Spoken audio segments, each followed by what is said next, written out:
So hi, my name is Mike Thompson. I'm the Director of Verification at the Open Hardware Group. I've been with the Open Hardware Group not as long as Davide, but almost about 3.5 years, I think. This has been quite a journey for me. Open source hardware. When I first got the call from Rick about joining Open Hardware, I really thought it was crazy, that there's no way you can make it work.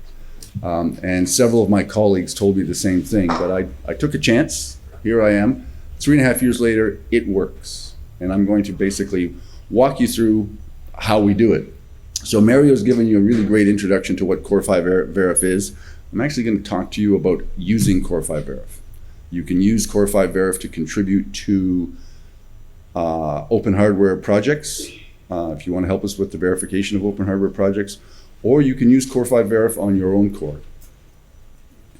I'd prefer if you worked with us, but that's okay. So we're going to talk about simulating the CV32E40P, which is one of the Core 5 cores in CORE-V-VERIF. So just a basic breakdown of what we're talking about today. We're going to do a quick introduction to just sort of get us all synchronized. There'll be a little bit of repeat of what Mario said there. Then we're going to spend 15 minutes on the actual, we're going to go through and we're going to do this. We're going to clone the design. We're going to find out where the documentation is, and we're going to run hello world. And if people are really excited about this later, I've got a video demonstration. It's not going to be in real time. It's a captured video, so I'll just talk over top of it. And this will be an experiment for me. I don't know how well this works in a large presentation. Next slide. Okay, so verification open hardware. It's the biggest single activity that open hardware does. Most of our members, most of the engineers that work for our members are doing verification at one level or another. And that actually makes sense when you think about the history of the organization, where our IP comes from. Our IP almost exclusively comes from academia and is somewhere around TRL3 when we get it. The quality of the stuff that comes from ETH Zurich, for example, which is the single biggest source of IP for open hardware, is excellent. Our job is to get it from TRL3 up to TRL5, so we'll talk about how that works. There are currently 5 active cores under verification, so CORE-V-VERIF is not a test bench for one core. It's a test bench for all our cores, and we've got 5 cores working with it right now. We advocate the use of industrial grade practices. So one of the things that people ask me about this is that your test bench is open source, but I require a proprietary tool to run it. And that's true. You need at least a commercial system Verilog simulator. I was talking to the team at Ant Micro. One day soon, Verilator will support UVM. That day is not today. Our members build chips for a living. They've been working with System Verilog and UVM, doing all the things that those tools provide for many, many years. That's what they expect. This is part of a larger set of slides that I've got. And all of this is up as public information. So and I know we've got a lot of public information at the Open Hardware Group. So if you're ever stuck trying to find it, send me an email and I can point it to you. This is part of a general flow. In the middle of that flow of presentations is, these are our System Verilog simulation environments, and that's the topic of this presentation. Okay, so what is CORE-V-VERIF? It's a GitHub repository. You can all go home now, because that's all the information you need. It's a bunch of System Verilog source code. It's a bunch of scripts. It's a bunch of make files, and it's all up on GitHub. It's the central location for the test benches for our Core 5 family of cores. So all of the Core 5 cores are verified using Core 5 test bench. You don't find the cores here, you find the test benches here.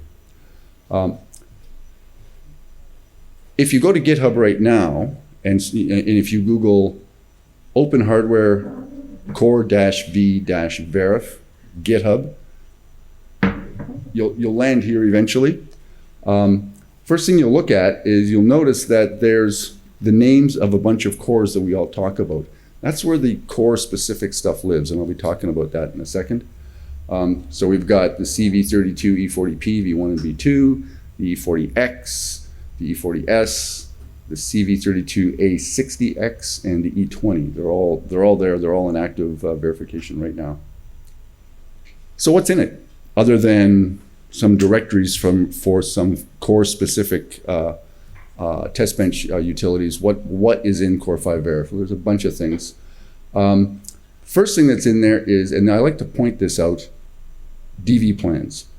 Different teams call these different things. Some people use the term test plan. We can talk offline. I tend to avoid that term. Some of them call them verification plans. Some people call them design verification plans. We call them DV plans. It's all the same stuff. We spend a lot of time on DV planning. This is one of the industrial grade approaches that we take. We know we are done when all the items that we've said we're going to verify in the DV plan are verified. And I won't be going into a lot of detail about what's in the DV plans and how they're organized and how we track them today, but I do have other presentations on that. And if you ever want to go through that, just let me know. So that's the first thing we have. So we have DV plans, and these are all core specific, of course. There's common functions, but each core has its own DV plan. We have something called CORE-V-VERIF. This is a bit of a cute name. It's basically RISC-V-DV. If you've ever heard of RISC-V-DV, RISC-V-DV is, it was started by Google. It's now run by CHIPS Alliance. It is a system Verilog UVM constrained random RISC-V instruction stream generator. So it generates streams of pseudo-random RISC-V instructions. This is the primary engine for developing test programs for our environment. We don't use RISC-V-DV right out of the box. Because it's written in UVM and it's written using the class library of System Verilog, we extend it. So we use RISC-V-DV, we do not modify it, we extend it to do specific functions that we need that nobody else would need, because there's always some core specific stuff. One of the things that we did that we've actually upstreamed to RISC-V-DV is RISC-V-DV did not generate any no-ops a few years ago. Our test plan said test a no-op, and we ran a bunch of tests and there was no no-op. We looked at the functional coverage and there's no no-ops. So we added that. It now generates no-ops. It was very nice. But it's a great way of doing it as an extension is a great way to add that capability without breaking something that already exists.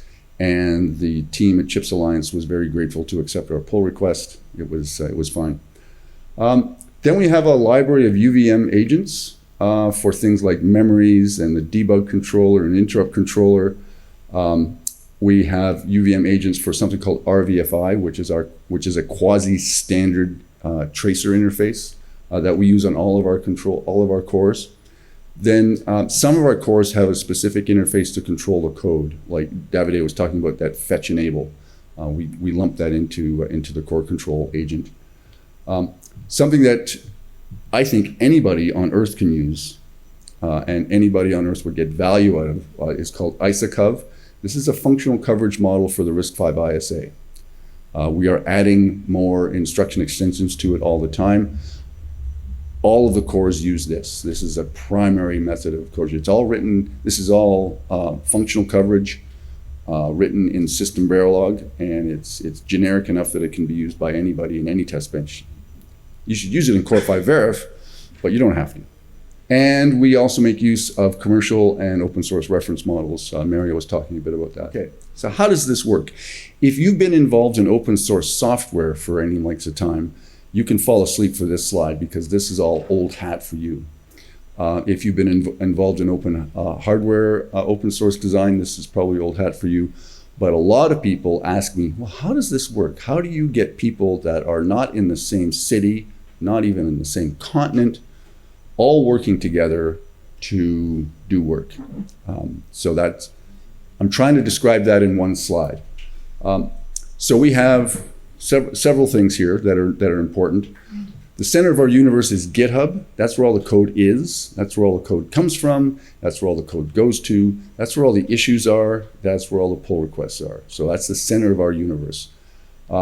We also have a team of people that work for a large number of organizations. Rick O'Connor is fond of pointing out, our very, very large list of member companies. All of these member companies are involved in this. Within that community, there's two kinds of people. There's committers, people who can review pull requests, approve pull requests, and merge pull requests. And there are committers. And committers are literally anybody on earth. Somebody with a good idea that wants to commit some code to the repository. The committers and by the way, these committers and contributors, they're not open hardware staff. So I have from time to time acted as a committer or as a contributor, but I'm not considered one of those. These are members of the open hardware community. The committers and contributors all work on their own local compute using their own local tools. So maybe I've got Sue in Austin, Texas, and Sue is working, she works for Silicon Labs, and she is working using Cadence Exilium. That's her simulator. So she'll do her work on her computers at Silicon Labs, well, the company's computers, using the licenses that she has access to. Bob, who's working in Barcelona, he's working for a different company, and Bob is using VCS. And he'll do his work on his company's computers and his company's simulator. And this will all get merged in using pull requests. When a pull request happens, we run it on the cloud. We run a little CI regression, and we use the Cadence simulators, the Siemens simulators, and the Synopsys simulators. And it needs to pass CI for all three. So that's how we keep the code base working with all of the simulators. We're actually going to run through a little bit of how we're going to use CORE-V-VERIF. So to get started, you clone the repository, right? Not going to go through this in great detail, but basically, just like any GitHub thing, you clone the repository. So you clone the repository, you'll get this. Now what? Now you've got a local copy of the repository. Wahoo. What do I type? Where do I go? What I would recommend you do is go to our verification strategy. This is basically the user manual for the verification environment. I'm going to talk a little bit about how we do our documentation in just a second. First place to start is what's circled there on red, the quick start guide. What this will do is this will get you running the CV32E40P using Verilator. Why do we have that? Well, we have that because not everybody who comes to CORE-V-VERIF on day one has access to a commercial simulator. We don't want to put a gate in front of people saying, day one, buy a commercial simulator, buy a reference model license, and then you can use CORE-V-VERIF. For people who just want to come in and kick the tires and see how it works, do hello world, we don't want to put that barrier in front of you. So we have this in place for this core and not the other cores, just to get you up and running, just to demonstrate how to work with CORE-V-VERIF. So give that a start. Our documentation exists in this thing that's up on Read the Docs, the verification strategy. It also exists scattered throughout the repository in README files. The idea here is that this is in-place documentation. So if you are looking in the UVM library directory, you are probably interested in UVM library components. So there will be documentation about UVM library components in that directory. If you're in the makefile directory, you're probably wondering about how our makefile works. So there's documentation specifically about the makefiles right there. And GitHub makes that nice and easy because it automatically renders the markdown file into a nice HTML that you can read. So those are the two places you'll find the documentation. You've seen this picture before. I'm not going to walk through it in great detail. What we're going to walk through is how to run a simulation. And this is not with Verilator. This is going to be we're going to be assuming you've got two things. One, that you've got a license for the Imperis reference model. Two, that you've got a license for one of the big three system Verilog simulators. So, Cadence, Siemens, EDA, or Synopsys. And we're gonna do that. So what's the first thing we want to do? We want to clone the RTL. Remember, I said the RTL is not in the repository. The RTL is in another repository over where Davide works, right? So the first thing we want to do is we want to get a copy of that. So that's step one, right? Step two, we want to compile the environment and the DUT together. We do a compile once, run many kind of a flow. This is a very common UVM approach. You just compile everything, and then you have an executable image, and then you run tests by loading different stimulus into each of those. And this is a very well worn use case model for UVM. Step three is you want to generate and compile the test program. We've got two types of test programs. Ones that are written by humans, right? So you can write helloworld.c. We have a test program called helloworld.c. You can write assembly or you can write C. I get asked a lot if, can we write test programs in another language? Short answer and the long answer is no. If you want to support that, that's great. We're not going to support that. I can't imagine a situation where we wouldn't be able to fully verify the RTL without writing assembly language and C tests. So, we're not here to make sure that Rust runs on the CV32E40P. It will if Rust generates the right code, it'll run. So it's C and assembly. So what we do there is we'll clone RISC-V because RISC-V is outside of CORE-V-VERIF. This is maintained by CHIPS Alliance. We clone that, we compile it, and we generate a test program. We call it CORE-V-VERIF because it's an extension. I've talked about that before. So CORE-V-VERIF is shown as a thin layer around RISC-V. Our extension is quite thin. It's probably 200 lines of code all in. So we've gotten a lot of really good value of RISC-V. It's a fabulous, fabulous tool. So far, we have not found anything we can't do with it. So that's good. And then step four is run the simulation. That's a lot of steps. Too many steps, in my opinion. Fortunately, we abstract most of that away for you completely. So the make files basically hide all that under the covers. So let's give that a go, shall we? So today, all of our reference models are in PRISDV, and that's a licensed product. So you can do these steps, and at the make file you can disable the use of PRISDV. So the test will run, but the results will be vacuous because there's no comparison.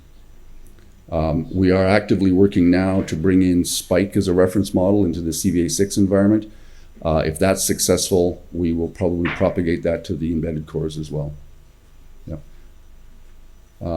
So step one is clone the RTL. So make test actually will do all of this. So we have a target called test, and you pass it a variable name to say which test you want to run. We're going to run hello world, and you pass it a variable to say which simulator you're going to use. So we're going to use XRun in this example. If you want to use VCS, you say simulator equals VCS. If you want to use Questa, you say vsim. I'm not sure why we say vsim for Questa, but we do. Just have to remember that. So simulator is XRun. So what does this do? Well, the first thing it does is it checks to see if you've got a clone of the RTL, and if you don't, it will basically create a directory inside CORE-V-VERIF and it will clone right here. It clones the RTL, and then then you're ready to go. So that's step one, right? You don't have to do anything for this to happen. If you need to control which URL you get the core from, which branch you get the core from, which hash you get the core from, you can do that. I'm not going to describe that in detail here. That is described in our READMEs, or you can see me about it, but you have total control over which version of the RTL you get. Okay, so that's step one. So now we've got the RTL. Step two, we're going to compile the RTL. All of our log files are written to a unique directory named for the simulator. So we're doing Cadence Exilium in this example. So our our results are written to a directory called xrun_results. We run the simulation or do the compilation. This is the ugly command line to do that. This is emitted by the make files, and it loads this up. All the results go into that directory. So if you're using multiple simulators, you will get your results cleanly separated. You know, these are where the cadence results go. These are where the synopsis results go. They don't collide with each other. And we put everything that is generated by the compile and simulation steps into those directories, into a subdirectory named for the test. So you'll always be able to find, and this includes all your ELF files, all of your intermediate files, all of the simulation transaction files, all of the agent log files. All of that is written to specific, whatever the run generates, all goes into one of these directories. Step 3, this is the ugly one. We're actually going to start compiling stuff. There's a bunch of stuff to compile. Talked a little bit earlier, or Mario talked a little bit earlier about the fact that we've got this 3-step process. We generate the test program, either manually or with RISC-V. Then we run it through the tool chain to generate machine code. Then we compile the test bench. Then we load the generated machine code into the test bench and do the simulation. As part of that, there's a board support package or a runtime environment that gets compiled as well.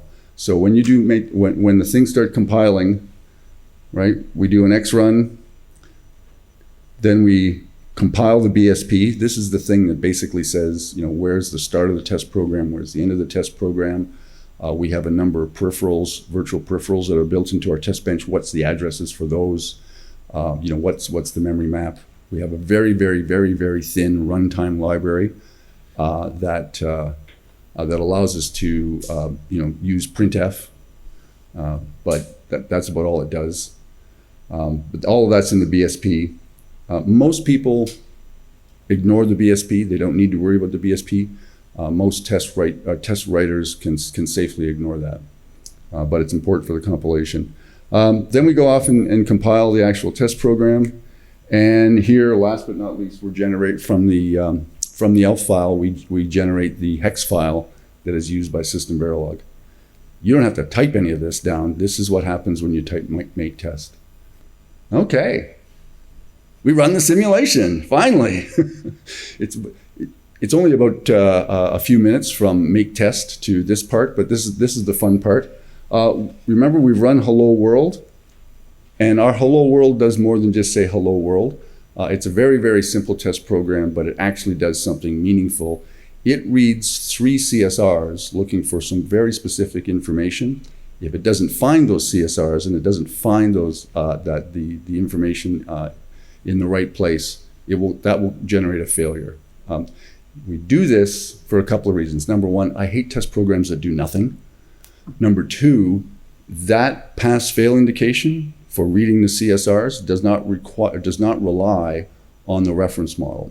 So we read so we've got something called an M vendor ID. OpenHW has a vendor ID. It's in the M vendor ID CSR. So if that's not right, then this is not an OpenHW CSR. So the test case will fail. We don't need a reference model for that. So when you run without the reference model, this test will fail if that register is not correct. We also read the architecture ID and the implementation ID in the MISA. We parse the MISA, say a few nice things, and then quit. And then we have this test summary: passed if it passes, failed if it fails. I like to make it very, very big so that when you walk by the designer's desk and you say, did it work? He can't say, oh yeah, it works just fine. No. Anyway. So you get this, by the way, the scripts that post-process all of our regressions, they parse this string here. They don't parse this, they parse this little string here. So the big passed or the big failed is for the humans. The little simulation passed at the bottom, that's for the scripts that give us a summary. I mentioned this before. Hello World is self-checking. Some but very few of our test cases are self-checking. By self-checking test case, I mean that the test case does something and expects a certain thing to happen when it does that. So a CSR gets updated, and it gets updated with a specific value, and the test program checks that. That's called a self-checking test case. Hello World is self-checking at that regard, or at that level, because it reads CSRs and looks for specific values. If it doesn't see them, that's a failure. But not all of our test programs are self-checking. So just an example there, right? So we read the vendor ID. I'm trying to see this at a tough angle. We read the vendor ID, and if it doesn't match, exit failure is defined by our BSP. So there's a macro called exit failure. The BSP defines that. What that does is it basically sends a signal to the test bench, and the test bench basically says, oh, something bad happened. I'm going to print failed in big letters. All of our randomly generated test programs, and that is by far the vast majority of test programs that we run, none of them are self-checking. Without a reference model, those test programs are just exercising, just running the core without actually checking anything. I think I explained this already. Right? How can a test fail? Test fails basically two ways. The test program can call exit fail, and that causes a UVM error, and a UVM error will create an unambiguous failure in the simulation. The other one is comparisons against the reference model. So as each instruction is retired, we compare the program counter, all of the CSRs, and all of the GPRs. We compare the ones in the DUT against the ones that are in the reference model, and if they match, we continue. If they don't match, we generate a UVM error. After 5 UVM errors, the simulation blows its brains out, dies, prints failed in big ugly letters, right? We also have system Verilog assertions that are sitting under the covers, and they're always running, regardless of what test program you're running. We actually don't have any infrastructure to turn these off. We want you to be using the assertions all the time. These are checking some internal architecture state on a cycle-by-cycle basis. They're also checking the memory interfaces and the interrupt interfaces, making sure that all the protocols are always being adhered to. If any of those assertions, error assertions fire, that creates a UVM error. And if you get 5 UVM errors in a single simulation, the simulation just stops, because at this point, you know, life's a mess and you've got some work to do. Poll. Do people want to see this video demonstration? It is 7 minutes. We're excited? Okay. So I'm going to talk over this to make it exciting, because this is kind of dull. But this is real stuff. So I logged into our virtual machine. It's an AWS VM. Here I am cloning the repository. So this is right. Yeah. Da-da-da-da, da-da-da. We're cloning. This takes longer than it should, because the filer that AWS has donated to us is not the fastest. I'll be asking our good friends at AWS for a quicker one in the next little while. Da-da-da-da-da. Here come the files. Honest to God, this is how you know this is real, right? And this is how you know. This is why I'm nervous. It's at 80% now. This is getting really exciting. Okay. Clone the repository. So we're going to go into CORE-V-VERIF. If you don't provide an argument, you get that, and there we are. So we'll go into the CV32E40P, because we're going to run that test. We're going to run Hello World for that core, right? All of our simulations are in the sim directory. That's where we do the simulations in. That's where the results get written to. So we're going to make test, make Hello World. The simulator is equal, not dash, xrun. Here we go. Boom, boom, boom. First thing we do is we go and we clone the CV32E40P. And remember, I have complete control over which, what URL I get it from, what branch I get it from, what hash I get it from. And I can do all that control on the command line, or there is a make file cleverly called external repos.make that basically has variables for setting that up. Okay, it passed. Isn't that amazing? So I'm going to do the same thing again with vsim.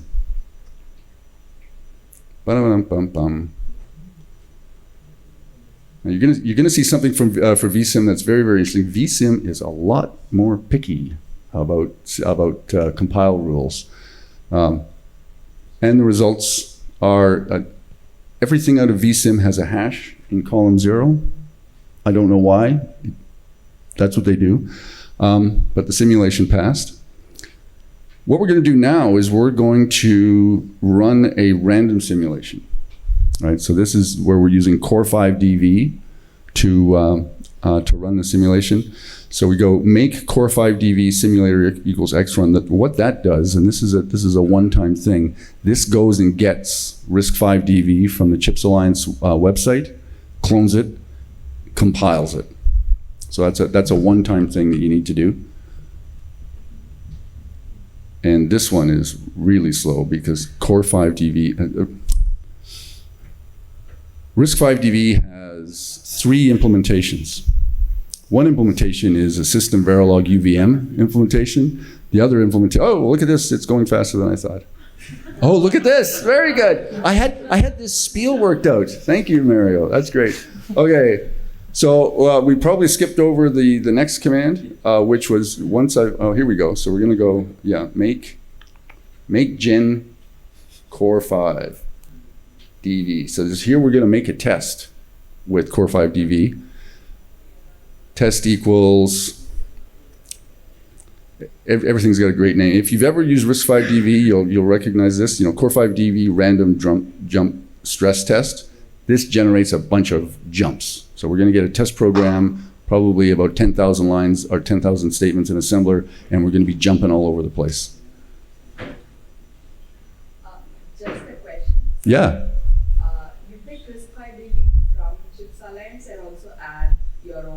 That's correct. Yeah. So the question was, do we run RISC-V out of the box? No. We have some system Verilog extensions, which we cleverly call CORE-V-VERIF. We clone RISC-V straight from Chips Alliance, and then we compile it with our extensions, and then run that model. And that passed. Now, is it possible to scroll back a little, just a little, like just a hair? I want to show something here. Yeah, just a few inches of screen. Right. Here or more? No, that's fine.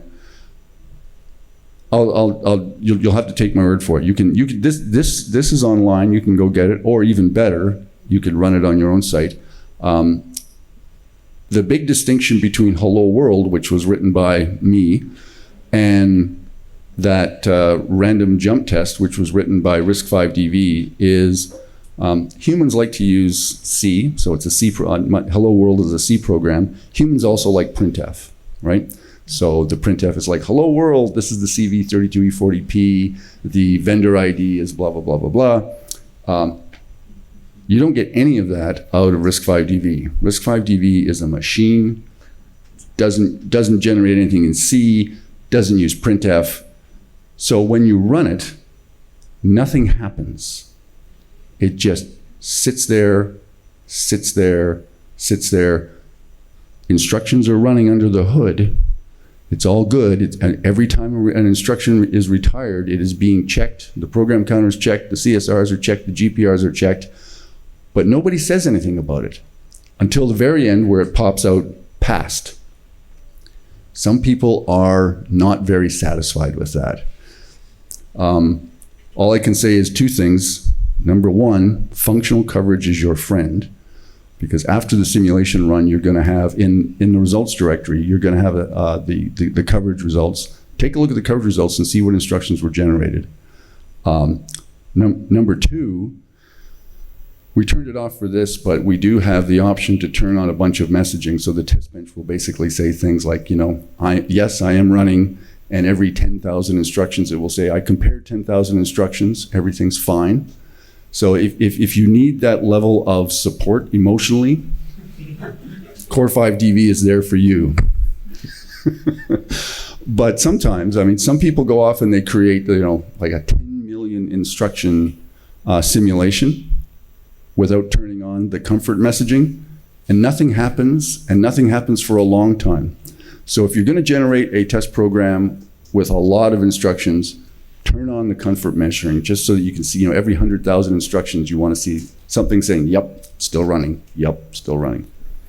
Okay. So you're running on AWS, are you having a high requirement on the CPU, or is it just because you had that instance? That's our compute platform. Yeah, I mean, if any computer that, yes. Oh, sorry. So the question was, I said we were running on AWS, and is there any requirement to do that? And the answer is no. AWS is a partner of the Open Hardware Group. They provide us with cloud services. They're great, but at the end of the day, it's a virtual machine. If you've got a desktop machine with all of these tools, or if you've access to a virtual machine on the cloud somewhere with all of these tools, it'll all work. Yeah. Question. Yeah. So if something fails in between, we are doing the check. So what kind of artifacts get generated? Do we need to run again to have the trace enabled and things like that? So the question is, if you get a failure, see Rick, I'm right there. The question is, if you get a failure, what happens? What sort of debug information do you get? We do not collect waveforms by default. So if you need to, you can rerun exactly the same simulation, because we do give you control of the seed. Rerun the same simulation with waveform turned on if you're a waveform debugger. I find most verification engineers go straight to the transaction log files. So our RVFI tracer does a dump of everything that the core retires by default, and we do not have an ability to turn it off. We could turn it off. There's no reason why we couldn't add that, but we've chosen not to, because really, it's a text file. It's not very large. It doesn't slow anything down. So we just, like, every UVM agent in the test bench generates a transaction log file. So even the clock and reset agent generates a transaction log file. And it's got a one-liner. I'm generating a clock. It's really great. But the instruction fetch interface, the OBI bus, there's a transaction log file for that, so you can see which instructions the core has fetched. The load store interface is also OBI, so there's another OBI agent on that one, and it's generating the reads and writes that the core is doing with the loads and stores. The RVFI agent is doing that. And we are quite liberal about long, boring messages in our error messages. So it's and the great thing about UVM error is people say, wow, UVM error is terrible. The message out of UVM is like a mile long. It's true.